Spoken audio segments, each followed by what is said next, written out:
भाजपा आप पर क्यों और किस तरह से विश्वास जताए? संगठन में लगातार मैंने काम किया हुआ है। 2003, 2008, 2013, 2018 के विधानसभा चुनावों में मैं लगातार मेरी सक्रियता से भूमिका रही हूँ। क्या मान के चला जाए, आप भी अपनी जातिगत आधार वोटों के आधार पर ताल ठोक रहे हैं? मैं एक भारतीय जनता पार्टी का सक्रिय कार्यकर्ता के रूप में मैंने काम किया हुआ है, तो मेरी सभी समाजों में पैठ है।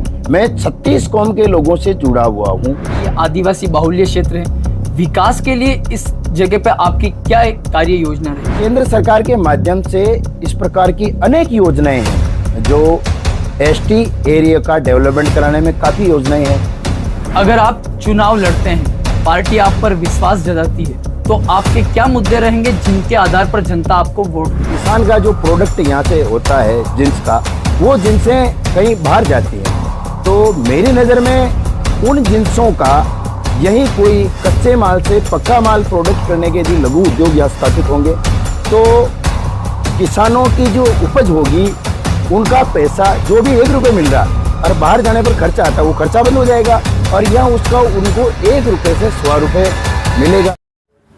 नमस्कार, आज हम फिर से हाजिर है स्टार मंथन के खास कार्यक्रम चुनावी सफरनामा में। विधानसभा चुनाव 2023 का बिगुल बज चुका है। वहीं दोनों ही प्रमुख राजनीतिक दल कांग्रेस और भारतीय जनता पार्टी ने अपने अपने प्रत्याशियों की सूची भी जारी करना शुरू कर दिया है। बात की जाए चित्तौड़गढ़ जिले की, तो चित्तौड़गढ़ जिले में 5 विधानसभा क्षेत्र हैं, जिसमें से भाजपा ने 3 विधानसभा क्षेत्र में अपने प्रत्याशियों की घोषणा कर दी है। अब कपासन विधानसभा क्षेत्र और बेगू विधानसभा क्षेत्र में जनता को बेसब्री से इंतजार है अपने प्रत्याशियों का। आज हमारे स्टार मंथन के खास कार्यक्रम में हमारे खास मेहमान हैं शंकर लाल जी कुमावत। आपका स्वागत है हमारे कार्यक्रम में। नमस्कार जी। शंकर लाल जी कुमावत बेगू में भारतीय जनता पार्टी के कर्मठ कार्यकर्ता हैं। वहीं शंकर लाल जी कुमावत भाजपा के कमान मंडल के अध्यक्ष भी हैं। साथ ही शंकर लाल जी कुमावत युवाओं के साथ में अपना रुतबा भी रखते हैं और जनता के बीच में अपनी एक अलग ही पहचान रखते हैं। कार्यक्रम को शुरू करें उससे पहले कुमावत जी, हम आपसे जानना चाहेंगे कि पार्टी का आपके पास वर्तमान में क्या दायित्व है? वंदे मातरम। देखिए, आपने जो मेरा जो परिचय की बात की, देखो मेरा परिचय तो भारतीय जनता पार्टी में छोटा सा परिचय है। मैं एक भारतीय जनता पार्टी का एक कार्यकर्ता हूँ, सक्रिय रूप से जो काम करने वाला एक कार्यकर्ता हूँ। और यदि दायित्व की बात करें तो भारतीय जनता पार्टी में दायित्व कोई महत्व नहीं रखता है। मैं वर्तमान में बेगू विधानसभा क्षेत्र के कमांड मंडल का अध्यक्ष हूँ और दूसरी बार मैं मंडल अध्यक्ष हूँ। और इसके पूर्व का जो परिचय चाहेंगे आप, तो मैं लगातार मेरी पंचायत ग्राम पंचायत बरनियास का 2 बार सरपंच रहा हुआ हूँ और तीसरी बार मैंने सरपंच के प्रतिनिधि के रूप में काम किया हुआ। इसके जो पूर्व का जो परिचय चाहेंगे आप, तो 2 बार मेरे पिताजी उस पंचायत का सरपंच रहे हुए हैं।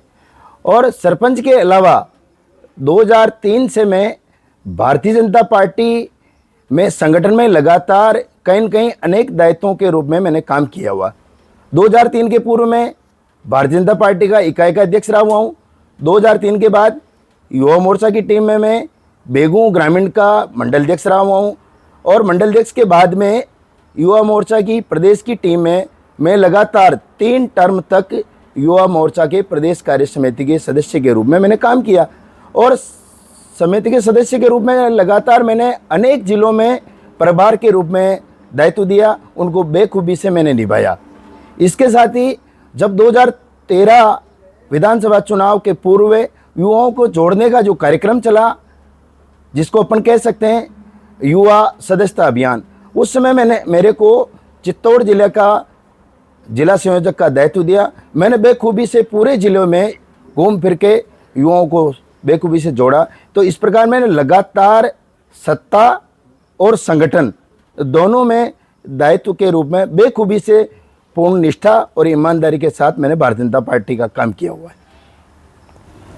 कुमावत जी, आप बेगू क्षेत्र से टिकट की दावेदारी कर रहे हैं, भाजपा आप पर क्यों और किस तरह से विश्वास जताएगी? देखिए, आप ये पूछ रहे कि बेगू विधानसभा में भारतीय जनता पार्टी आपको ये मौका क्यों दे। मैं ये बताना चाहूँगा कि भारतीय जनता पार्टी में मैं संगठन में लगातार मैंने काम किया हुआ है। 2003, 2008, 2013, 2018 के विधानसभा चुनावों में मैं लगातार मेरी सक्रियता से भूमिका रही हुई है, क्योंकि मैं संगठन से लगातार जुड़ा हुआ था रहा और सत्ता में रहा। तो पूरे बेगू पंचायत समिति की बात करें तो 2008 में मैं विधानसभा चुनाव का पूरे उपखंड का संयोजक बनाया हुआ है मुझे। मैंने बेखूबी से चुनाव मैनेजमेंट में पूरा काम किया हुआ है। और संगठन में जब 8 से 13 के बीच का जो कालखंड रहा, उस समय कांग्रेस की सरकार रही, तो कांग्रेस की सरकार के विरोध में जितने भी प्रदर्शन के कार्यक्रम हुए, आप यदि 8 से 13 के बीच का जो कालखंड आप देखेंगे तो मैंने पूरी विरोध की भूमिका से कई बड़े लेवल के कार्यक्रमों में मैं अहम भूमिका रही। रही बात मैं सरपंच रहा, तो पंचायत समिति में जितने जनता से जुड़े हुए मुद्दे थे, मैं बेखूबी से उन मुद्दों को उठाता था। क्यों कि उस समय मैं सरपंच संघ के जिला महामंत्री का दायित्व भी मेरे पास रहा हुआ। तो मैंने पूरे उपखंड लेवल में जनता से जुड़े हुए अनेक मुद्दों पर सरकार को, कांग्रेस सरकार को उस समय घेरने की कोशिश की हुई है। तो मैं कहीं न कहीं जनता से जुड़ाव सीधा रहा हुआ, तो मैं जनता से जुड़ा हूँ, इसलिए मैं ये मानता हूँ कि मैं इस चीज़ के लायक हूँ और टिकट मांगने के योग्य उम्मीदवार हो सकता हूँ। कुमावत जी, बेगू क्षेत्र में ऐसा देखा गया है कि बहुत सारे उम्मीदवार हैं जो जातिगत वोटों के आधार पर टिकट मांग रहे हैं। क्या मान के चला जाए, आप भी अपनी जातिगत वोटों के आधार पर ताल ठोक रहे हैं? नहीं, देखिए, मैं किसी जातिगत आधार पर टिकट नहीं मांग रहा हूँ। क्यों कि मैं भारतीय जनता पार्टी में कोई इस प्रकार की जातिवाद वगैरह इस प्रकार की बातें नहीं हैं। मैं एक भारतीय जनता पार्टी का सक्रिय कार्यकर्ता के रूप में मैंने काम किया हुआ है। तो मेरी सभी समाजों में पैठ है। मैं 36 कौम के लोगों से जुड़ा हुआ हूँ। चूँकि मैंने पहले ही बताया आपको कि मैं सत्ता और संगठन दोनों को साथ साथ मैंने काम किया हुआ है।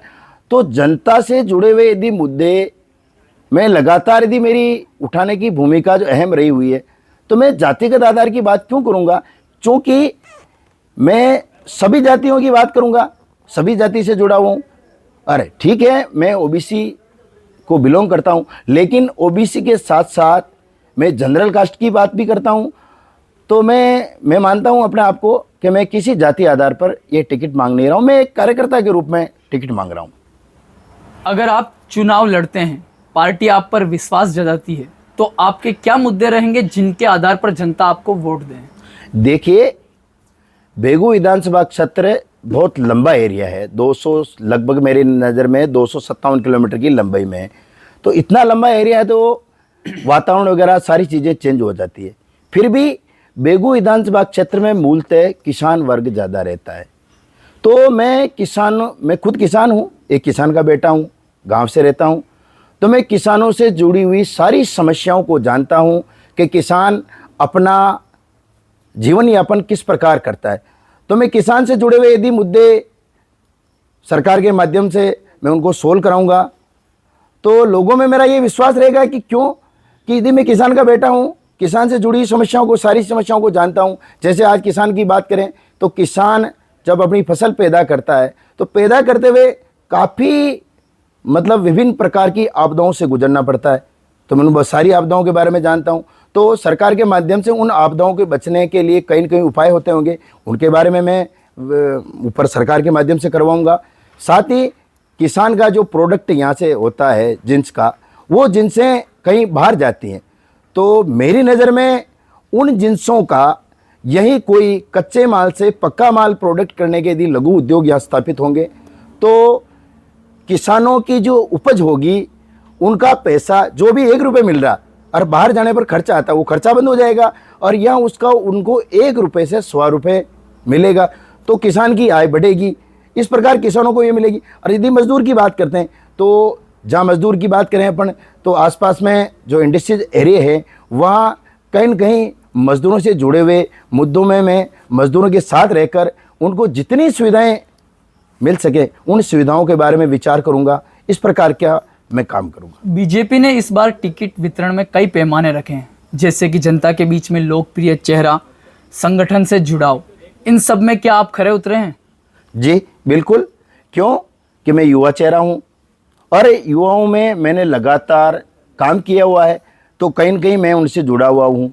एक बात तो यह है कि युवाओं से जुड़ा हुआ तो मेरा कहीं न कहीं सर्वे में भी नाम गया होगा।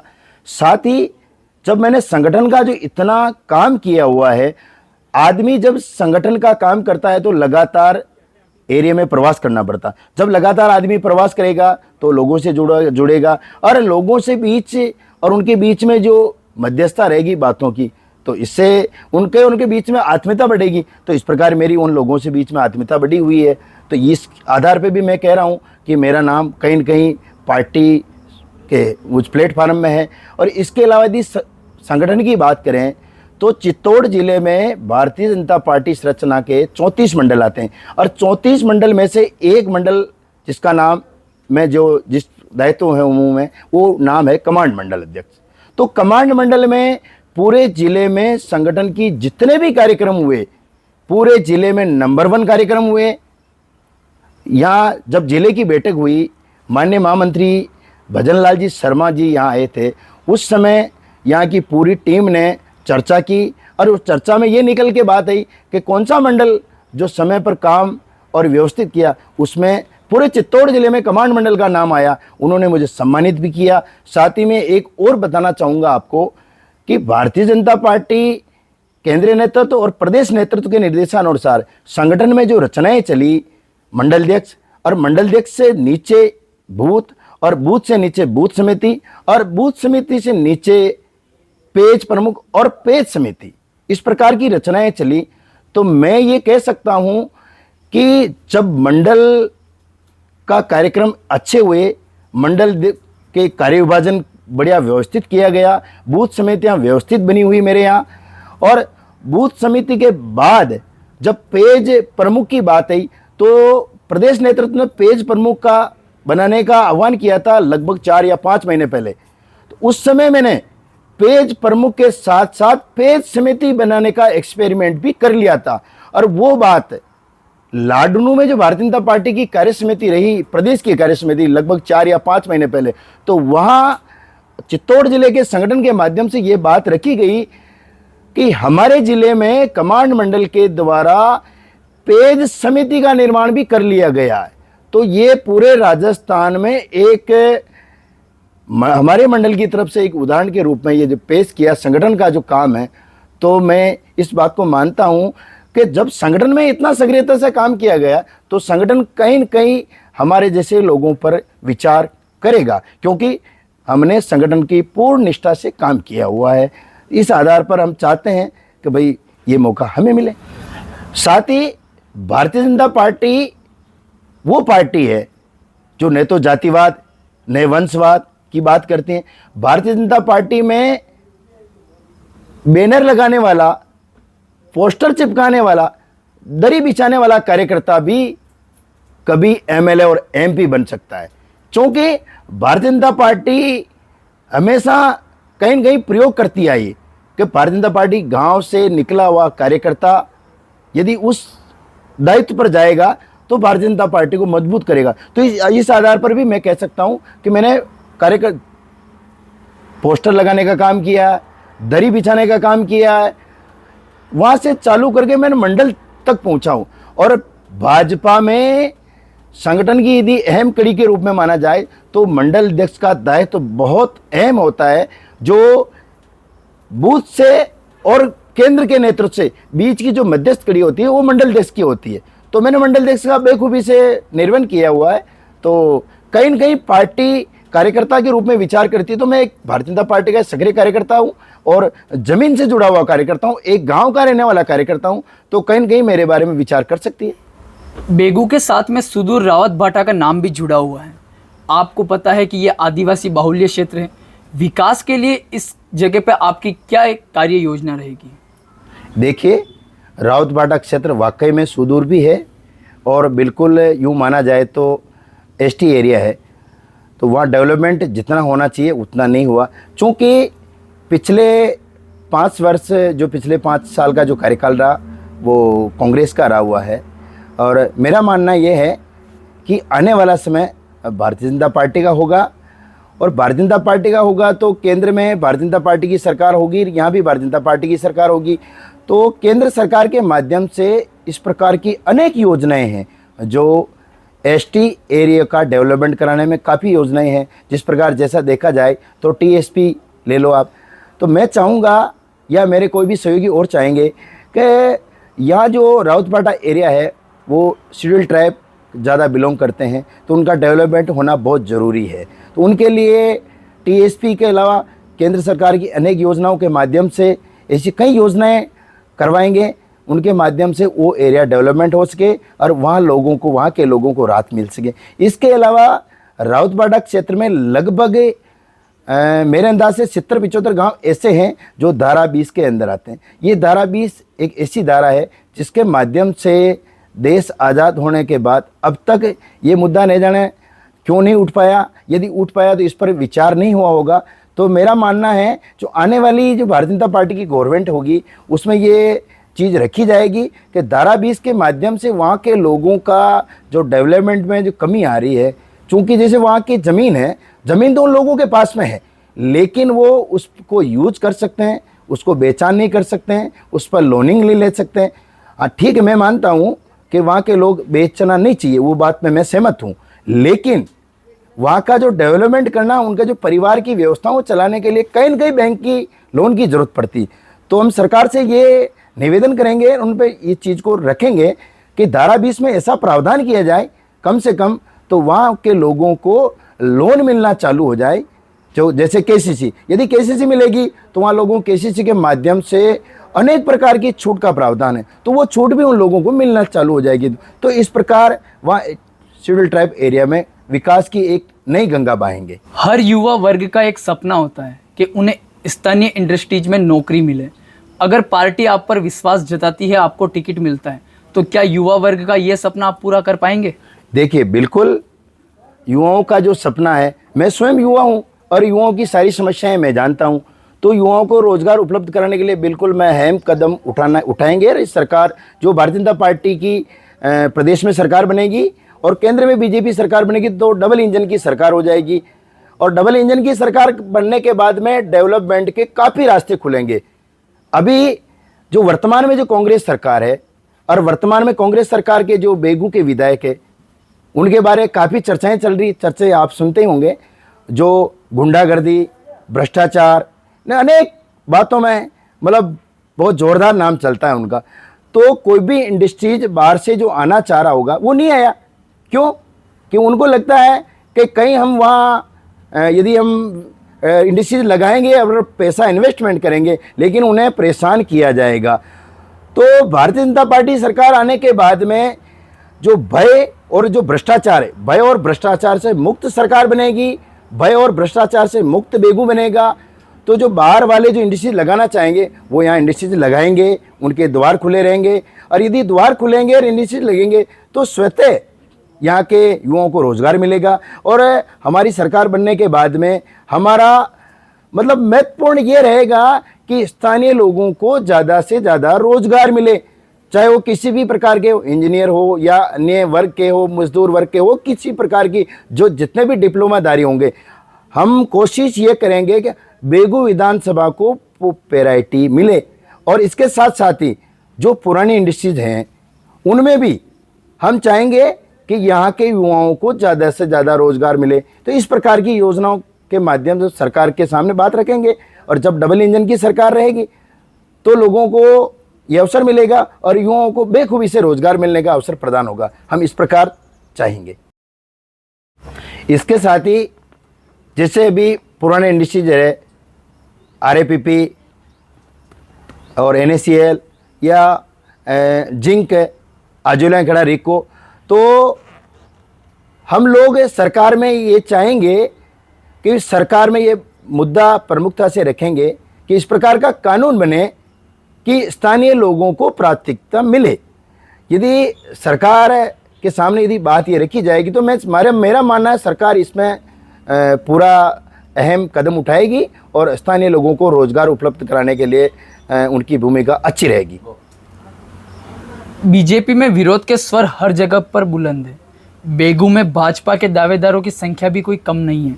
अगर आपको टिकट मिला और अगर आपको विरोध झेलना पड़ा तो आपकी क्या रणनीति रहेगी? देखिए, भारतीय जनता पार्टी विश्व की सबसे बड़ी पार्टी है और भारतीय जनता पार्टी में जो निर्णय होते हैं वो निर्णय केंद्रीय नेतृत्व और प्रदेश नेतृत्व दोनों मिला के सामूहिक निर्णय होते हैं। उनमें आपस में विचार विमर्श करके किया जाता है। तो मेरा मानना है जब केंद्रीय नेतृत्व और प्रदेश नेतृत्व सामूहिक निर्णय करेंगे तो ऐसी कोई बात ही नहीं रहेगी जिसमें कोई विरोध की बात आए। हाँ, आप कह रहे हैं दावेदार होना बहुत अच्छी बात है, क्योंकि जिस पार्टी जो विश्व की सबसे बड़ी पार्टी, तो उसमें कार्यकर्ताओं की भी बहुत अच्छे हैं। तो कार्यकर्ता जब ज़्यादा काम करेंगे तो उस काम के आधार पर अपेक्षाएं भी रखेंगे। उन अपेक्षाओं के आधार पर यदि वो दावेदारी करते हैं तो दावेदारी करना कोई बुरी बात नहीं। पार्टी में अपने प्लेटफार्म पे दावेदारी करना बड़ी बात नहीं है, और उनका अधिकार भी है। लेकिन जब प्रदेश नेतृत्व और केंद्रीय नेतृत्व जिस किसी को भी टिकट देगा तो उनके साथ पूरी पार्टी के कार्यकर्ता लगेंगे, पूरा संगठन लगेगा और आपस में किसी भी प्रकार का विवाद नहीं होगा। साथ ही जितने भी सामाजिक संगठन हैं, जितने भी सामाजिक लोग हैं, वो आपस में बैठेंगे और तालमेल के साथ काम करेंगे, तो कोई विवाद या मनमुटाव रहना की कोई ऐसी बात नहीं रहेगी, मेरा ये मानना है। साथ ही बेगू विधानसभा के सभी दावेदार प्रदेश नेतृत्व से मिल चुके हैं और सबने एक ही बात उठाई कि हमारे में से किसी एक को टिकट दिया जाता है तो हम साथ में काम करेंगे। जब सारे लोग प्रदेश नेतृत्व मिलने के बाद में यदि बात रख देते तो मेरे हिसाब से कोई विवाद मनमुटाव इस प्रकार की कोई बात नहीं रहेगी, तो आपस सब काम करेंगे। मैं या मेरे अलावा किसी दूसरे को भी टिकट मिलेगा तो हम सब लोग एक साथ मिलकर काम करेंगे और भारतीय जनता पार्टी को जिताएंगे। और ये भारतीय जनता पार्टी की विधानसभा की बेगू की सीट भारतीय जनता पार्टी की चोली में जाएगी, अच्छे वोटों से जीत कर जाएगी। स्थानीय विधायक जो हैं आपके कांग्रेस के, उनका भी हाल ही में एक वीडियो वायरल हुआ है पगड़ी उछालने वाला। साथ ही बेगू विधानसभा क्षेत्र एक ऐसा क्षेत्र है जहाँ पे इंडस्ट्रीज़ की कोई कमी नहीं है। आप किस मायने में वहाँ पर कार्य करेंगे और आपका विकास का विजन क्या रहने वाला है? देखिए, अभी जो आप बता रहे कि वर्तमान विधायक द्वारा जो पगड़ी उछालने का जो प्रकरण हुआ, मैं इस प्रकरण की बहुत निंदा करता हूँ, चूँकि जिस मेवाड़ में अपन रहते हैं उस मेवाड़ के वंशज हैं, जहाँ मेवाड़ में आन बान शान के लिए जाना जाता, पूरे विश्व में, पूरे भारत में नहीं पूरे विश्व में माना जाता है। तो यहाँ पगड़ी उछालने का जो मुद्दा है बहुत अहम मुद्दा बन गया है और लोगों के बीच में मतलब एक जो वर्तमान विधायक है जिसको घृणा के रूप में देखा जा रहा है। क्यों कि गुंडागर्दी के अलावा भय और भ्रष्टाचार से इस बेगू एरिया को मतलब यूँ एक तरफ से देखा जाए तो भय और भ्रष्टाचार से व्याप्त कर दिया। तो जब भाजपा की जो सरकार आएगी तभी भय और भ्रष्टाचार से मुक्त करेंगे, और जैसे ही भय और भ्रष्टाचार से मुक्त हो जाएगा तो बेगू में जो रोजगार के जो साधन जो उपलब्ध होने वाले हैं, क्योंकि कई इंडस्ट्रीज है बाहर से आने वाली हैं, लेकिन इस पिछले जो 18 से जो 23 का जो कालखंड रहा कांग्रेस सरकार का, तो ये पूरे राजस्थान में कहीं न कहीं इनके मतलब कारनामों से जग जाहिर रहा। तो कई लोग बेगू की तरफ आने नहीं चाहते। जब भारतीय जनता पार्टी की सरकार यहाँ बनेगी प्रदेश में और केंद्र में भारतीय जनता पार्टी की सरकार बनेगी तो डबल इंजन की सरकार हो जाएगी। डबल इंजन की सरकार बनने के बाद में रोजगार के लिए कई इंडस्ट्रीज आने वाली वो आएगी। इसके अलावा जो बेगू का स्थान पूरे राजस्थान में जिस मान सम्मान से होना चाहिए वो मान सम्मान तक अभी जा ही नहीं पाया। क्यों कि इन गुंडों की गुंडागर्दी की वजह से भय और भ्रष्टाचार का नाम के रूप में बेगू को जाना जाता है। तो भाजपा की सरकार आने के बाद में ये इस कलंक को, भय और भ्रष्टाचार के कलंक को हम धोएंगे और इंडस्ट्रीज आएगी। और जो वर्तमान में इंडस्ट्रीज है वो लोग भी इस चीज़ को चाहते हैं कि इस प्रकार के भय और भ्रष्टाचार के शासन को अंत करना चाहिए। और यहाँ का जो लोग है, हर मतदाता ये चाहता है कि इस प्रकार के कारनामे वाला विधायक अच्छे वोटों से हारे और दिल्ली जाए, वापस बेगू की तरफ मुंह नहीं करे, इस प्रकार के लोग चाहते हैं। तो ये थे बेगू से कर्मठ कार्यकर्ता भाजपा के शंकर लाल कुमावत, जो कि बेगू विधानसभा क्षेत्र से दावेदारी कर रहे हैं। इन्होंने भाजपा इनको टिकट क्यों दे उसके लिए अपनी बात रखी है।